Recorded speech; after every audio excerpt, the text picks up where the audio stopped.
Okay. Hello guys. तो हमने lecture 1 कर लिया था एपिथेलियल टिश्यू का। अब ये कनेक्टिव टिश्यू का है, मेडेन नोड्स है। अपन इसको बहुत ही जल्दी खत्म कर लेंगे। तो कनेक्टिव टिश्यू क्या है? Most abundant and widely distributed tissue in our body. So the most abundant and widely distributed tissue in our body, वो कौन सा टिश्यू होता है भाई? वो कनेक्टिव टिश्यू होता है। अच्छा, जो कनेक्टिव टिश्यू है उसके अंदर दो चीजें पाई जाती है। एक होता है आपके पास एक्स्ट्रा सेलुलर मैट्रिक्स और एक सेल्स होते हैं। ठीक है, अब जो हमारा एक्स्ट्रा सेलुलर मैट्रिक्स है उसके अंदर पाए जाते हैं फाइबर्स और ग्राउंड सब्सटेंस। फाइबर्स में कौन कौन से फाइबर्स होते हैं? हमारे पास कोलेजन और इलास्टिक फाइबर्स होते हैं। और ग्राउंड सब्सटेंस जो होता है वो म्यूकोपॉलीसेकेराइड्स और ग्लाइकोप्रोटीन्स का बना हुआ होता है। अच्छा, सेल्स के अंदर हमारे पास फाइब्रोब्लास्ट पाए जाते हैं, मास्ट सेल्स होते हैं, मैक्रोफेजेस होते हैं। ये तीन कॉमन सेल्स है जो पाए जाते हैं।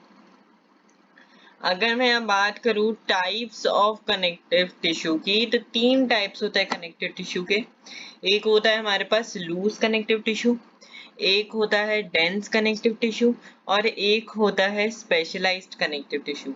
जो लूज कनेक्टिव टिश्यू होता है वो उसके अंदर होता है दो टाइप्स, एक होता है एरोरल और एक होता है एडिपोज।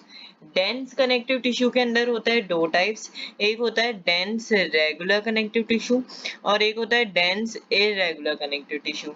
और जो स्पेशलाइज्ड कनेक्टिव टिश्यू है उसके अंदर होता है दो टाइप्स, एक होता है स्केलेटल कनेक्टिव टिश्यू और एक होता है fluid connective tissue. Skeletal connective tissue के अंदर हमने देखा था वो होता है दो, कार्टिलेज एंड बोन। और फ्लूइड कनेक्टिव टिश्यू के अंदर होता है ब्लड एंड लिम्फ। अब आप सबसे पहले स्टार्ट करते हैं किसके साथ? लूज कनेक्टिव टिश्यू के साथ। तो लूज कनेक्टिव टिश्यू में क्या होता है कि जो सेल्स और फाइबर्स हैं, these are loosely arranged in a semi-fluid matrix. So cells and fibers are loosely arranged in a semi-fluid matrix.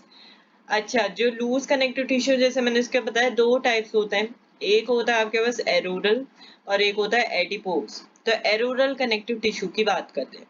तो एरोरल कनेक्टिव टिश्यू में क्या होता है? It forms the support framework for the epithelium and present beneath the skin. अब ये present beneath, ये skin के नीचे प्रेजेंट है। तो ये जो स्किन को वो अंडरलाइन मसल्स के साथ क्या करता है? जोड़ता है। ये स्किन को अंडरलाइन मसल्स के साथ जोड़ता है। ये एनसीईआरटी का डायग्राम है, हम देख सकते हैं एरोरल टिश्यू का। मैक्रोफेज जो होता है वो फेगोसाइटोसिस में हेल्प करता है। फेगोसाइटोसिस मतलब it help in engulfing the foreign particles, ये जो भी पैथोजेंस होंगे।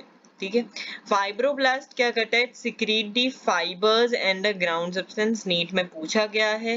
ये जो है ये प्लाज्मा सेल है, इट सिक्रीट दी एंटीबॉडी। अच्छा, यहाँ देखिए जो मास्ट सेल होता है वो तीन चीजें सिक्रीट करता है। एक होता है हिस्टामिन, एक होता है हेपेरिन और एक होता है सेरोटोनिन। हिस्टामिन क्या होता है? वैसो डायलेटरी होता है। इसमें जो वैसो है उसका मतलब होता है ब्लड वेसल और डायलेटरी का मतलब होता है डायलेट। हेपेरिन जो होता है वो वैसो कॉन्स्ट्रिक्शन में हेल्प करता है। अगेन यहाँ वैसो का मतलब ब्लड वेसल और कॉन्स्ट्रिक्शन मतलब कॉन्स्ट्रिक्ट कर रहा है, उसको दबा रहा है। ठीक है, डायलेट मतलब खुलना, कॉन्स्ट्रिक्ट मतलब दबाना। और सेरोटोनिन जो है वो हमारा एक नेचुरल एंटीकोगुलेंट है, पूछा गया है नीट में।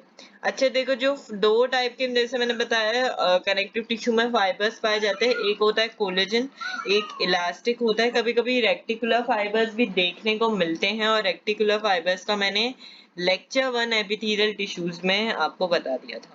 तो कोलेजन फाइबर्स की कुछ कैरेक्टरिस्टिक्स देख लेते हैं। ये क्या होता है? बंडल्ड होते हैं, अनब्रांच्ड होते हैं, वाइट फाइबर्स होते हैं, क्या प्रोवाइड करते हैं? स्ट्रेंथ प्रोवाइड करते हैं।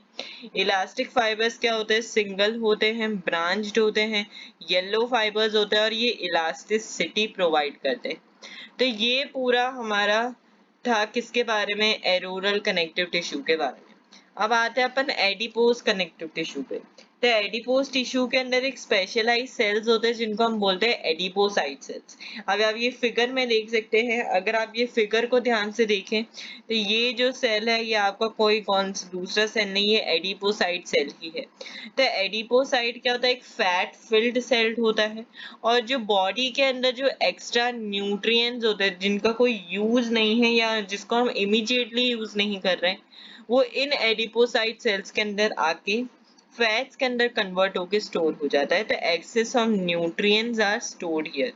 ठीक है, लोकेशन कहाँ है? एक तो ये बीनीथ द स्किन प्रेजेंट होता है and it is present around the visceral organs. ठीक है, अब एडिपोज टिश्यू के कुछ फंक्शंस भी होते हैं। ये हमारे रेटिना के आगे भी प्रेजेंट होता है to prevent from the electric shock. ठीक है, एक तो इसका दूसरा एक ये रिजर्वॉयर होता है फैट का। तो ये दो काम होते हैं एडिपोज टिश्यू के। तो ये हमारा लूज कनेक्टिव टिश्यू डन हो गया है इतना। अब अपन आते हैं डेंस कनेक्टिव टिश्यू पे। डेंस कनेक्टिव टिश्यू के अंदर क्या होता है कि जो सेल्स एंड फाइबर्स है वो कैसे होता है? कंपैक्टली पैक्ड होता है in a matrix. Dense connective tissue जो है वो दो टाइप का होता है, एक होता है डेंस रेगुलर कनेक्टिव टिश्यू और एक होता है dense irregular connective tissue. Dense regular connective tissue में क्या होता है, जो इसमें जो कोलेजन फाइबर्स हैं वो पैरेलली अरेंज होते हैं, इसके parallel bundles of collagen fibres present होते हैं। अब ये कहाँ कहाँ प्रेजेंट होता है? टेंडन्स और लिगामेंट्स में। टेंडन्स का फंक्शन क्या है? It attach skeletal muscle to bone. और लिगामेंट का फंक्शन क्या है? It attach bone to bone. आप ये देख सकते हैं, ये जो है ये आपका फिगर किसका है? ये कनेक्टिव टिश्यू का फिगर है। ठीक है, अगर मैं यहाँ बात करूँ डेंस इरेगुलर कनेक्टिव टिश्यू की, तो इसमें जो फाइब्रोब्लास्ट एंड फाइबर्स हैं वो ओरिएंटेड होते हैं, अलग अलग डायरेक्शन में फैले हुए हैं। अगर आप ये फिगर देखेंगे तो आपको ये क्लियरेंस आ जाएगा। ठीक है, तो ये डेंस रेगुलर कनेक्टिव टिश्यू और ये डेंस इरेगुलर कनेक्टिव टिश्यू है। तो डेंस कनेक्टिव टिश्यू डन है। अगर मैं आता हूँ यहाँ स्पेशलाइज कनेक्टिव टिश्यू पे, तो स्पेशलाइज के अंदर मैंने आपको दो टाइप बताए थे, एक था स्केलेटल कनेक्टिव टिश्यू, एक था फ्लूइड कनेक्टिव टिश्यू। इसके फ्लूइड में ऐसी कुछ चीज नहीं है। तो स्केलेटल कनेक्टिव टिश्यू की अगर मैं बात करूं तो इसके अंदर आता है कार्टिलेज एंड बोन। अच्छा, जो कार्टिलेज है वो क्या होता है? उसका कार्टिलेज का जो मैट्रिक्स है वो सॉलिड, सॉफ्ट और प्लायबल होता है एंड इट रेजिस्ट कंप्रेशन। जो सेल्स होते हैं लेक्यूना के अंदर, अच्छा लेक्यूना क्या है? हमारा एक फ्लूइड फिल्ड स्पेस होता है और इसके अंदर जो सेल्स होते हैं वो कॉन्ड्रोसाइट सेल्स होते हैं। ये कहाँ कहाँ लोकेटेड है? At the tip of the nose, eight outer ear joint, between vertebrae, limbs and hands of the adults, pubic symphysis in the pelvic girdle। Pelvic ग्रिडल की हम बात किस में करेंगे? पेल्विक ग्रिडल की हम बात करने वाले हैं लोकोमोशन वाले चैप्टर में, ह्यूमन फिजियोलॉजी में, और ट्रैकिया में प्रेजेंट होता है। ये मैंने एक कार्टिलेज का एक डायग्राम बनाया है। अगर आप ये कार्टिलेज के डायग्राम को ध्यान से देखें तो ये जो कार्टिलेज की आउटर कवरिंग है इसको पेरिकॉन्ड्रियम कहते हैं। ये कवरिंग होती है या के कॉन्ड्रोब्लास्ट सेल्स है। कॉन्ड्रोब्लास्ट सेल्स क्या होता है? हमारे इमेच्योर कार्टिलेज सेल्स होते हैं। ये कॉन्ड्रोसाइट सेल्स होते हैं। ये लेक्यूने हैं और लेक्यूने क्या एक फ्लूइड फिल्ड स्पेस है। ये कोलेजन फाइबर्स हैं या इलास्टिन फाइबर्स भी प्रेजेंट हो सकते हैं। तो ये एक डायग्राम। ऐसे कार्टिलेज के और भी फर्दर टाइप्स होते हैं, जैसे yellow elastic cartilage, white elastic cartilage. ऐसे वाइट इलास्टिक कार्टिलेज जो होता है वो स्ट्रॉन्गेस्ट कार्टिलेज होता है। ठीक है, पर ये सब हमें नहीं पढ़ना।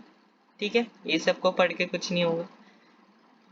बोन्स, बोन्स के अंदर आए तो हार्ड और नॉन प्लायबल होते हैं। इनका जो मैट्रिक्स है वो हार्ड है, नॉन प्लायबल है, कैल्शियम सॉल्ट्स और फाइबर्स का बना हुआ है। सेल्स क्या है लेक्यूना के अंदर? ऑस्टियोसाइट सेल्स जो हैं वो लेक्यूना के अंदर प्रेजेंट होते हैं।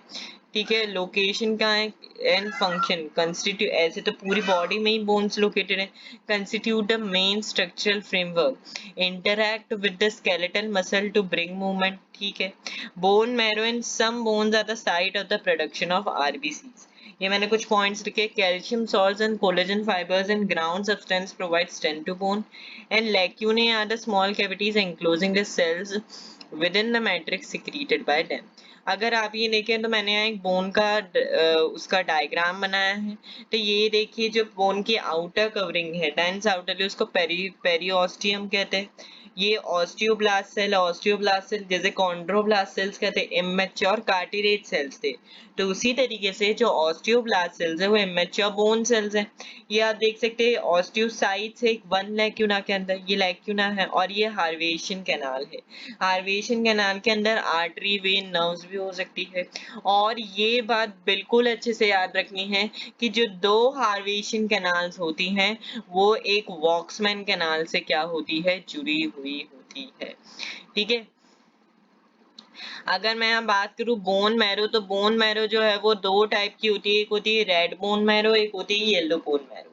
अच्छा, जो रेड बोन मैरो है वो स्पॉन्जी बोन के अंदर पाई जाती है, और yellow bone marrow compact bone के अंदर पाई जाती है। स्पॉन्जी बोन क्या होती है, dense outer layer of the bone, उसको हम बोलते हैं क्या, स्पॉन्जी बोन बोलते हैं। कंपैक्ट बोन क्या है, it is at the end of the long bone constitute an open lattice, जिसको हम क्या बोलते हैं, कंपैक्ट बोन बोलते हैं। तो ठीक है, तो आप ये देख सकते हैं, ये आप दिख रहे हैं, ये हम आपका कोई भी एक बोन मैंने लिया है, इस बोन का एक ओपन लेटाइस दिख रहा है, तो ये थोड़ा सा ऐसे चौड़ा है ये वाला।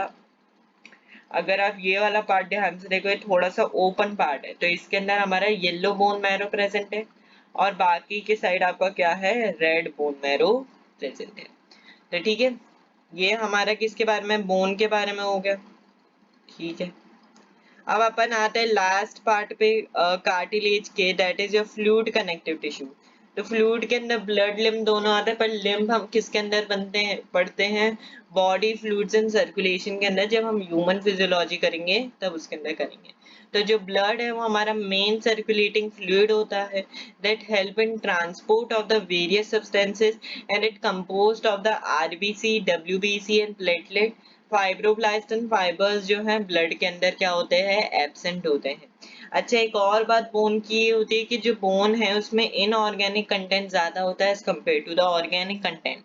आप देख सकते हैं इनऑर्गेनिक 70 to 80% होता है, पर ऑर्गेनिक सिर्फ 20 to 30% होता है। इनऑर्गेनिक में कैल्शियम सॉल्ट, और ऑर्गेनिक में कुछ सर्टेन टाइप के प्रोटीन्स प्रेजेंट होते हैं, ओस्टिन प्रोटीन होता है, और कार्टिलेज में कॉन्ड्रोटिन प्रोटीन प्रेजेंट होता है। इसको आपको नोट करना है तो कर सकते हैं। तो 360 में से 360 लाएंगे बस।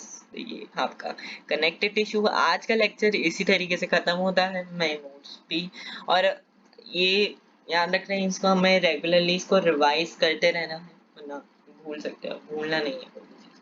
ठीक है, तो नोट्स इसके मैं अपलोड कर देता हूँ, और ठीक है, अब फिर अपन अब मस्कुलर और नर्वस टिश्यू की तरफ मूव करेंगे। Take care, bye.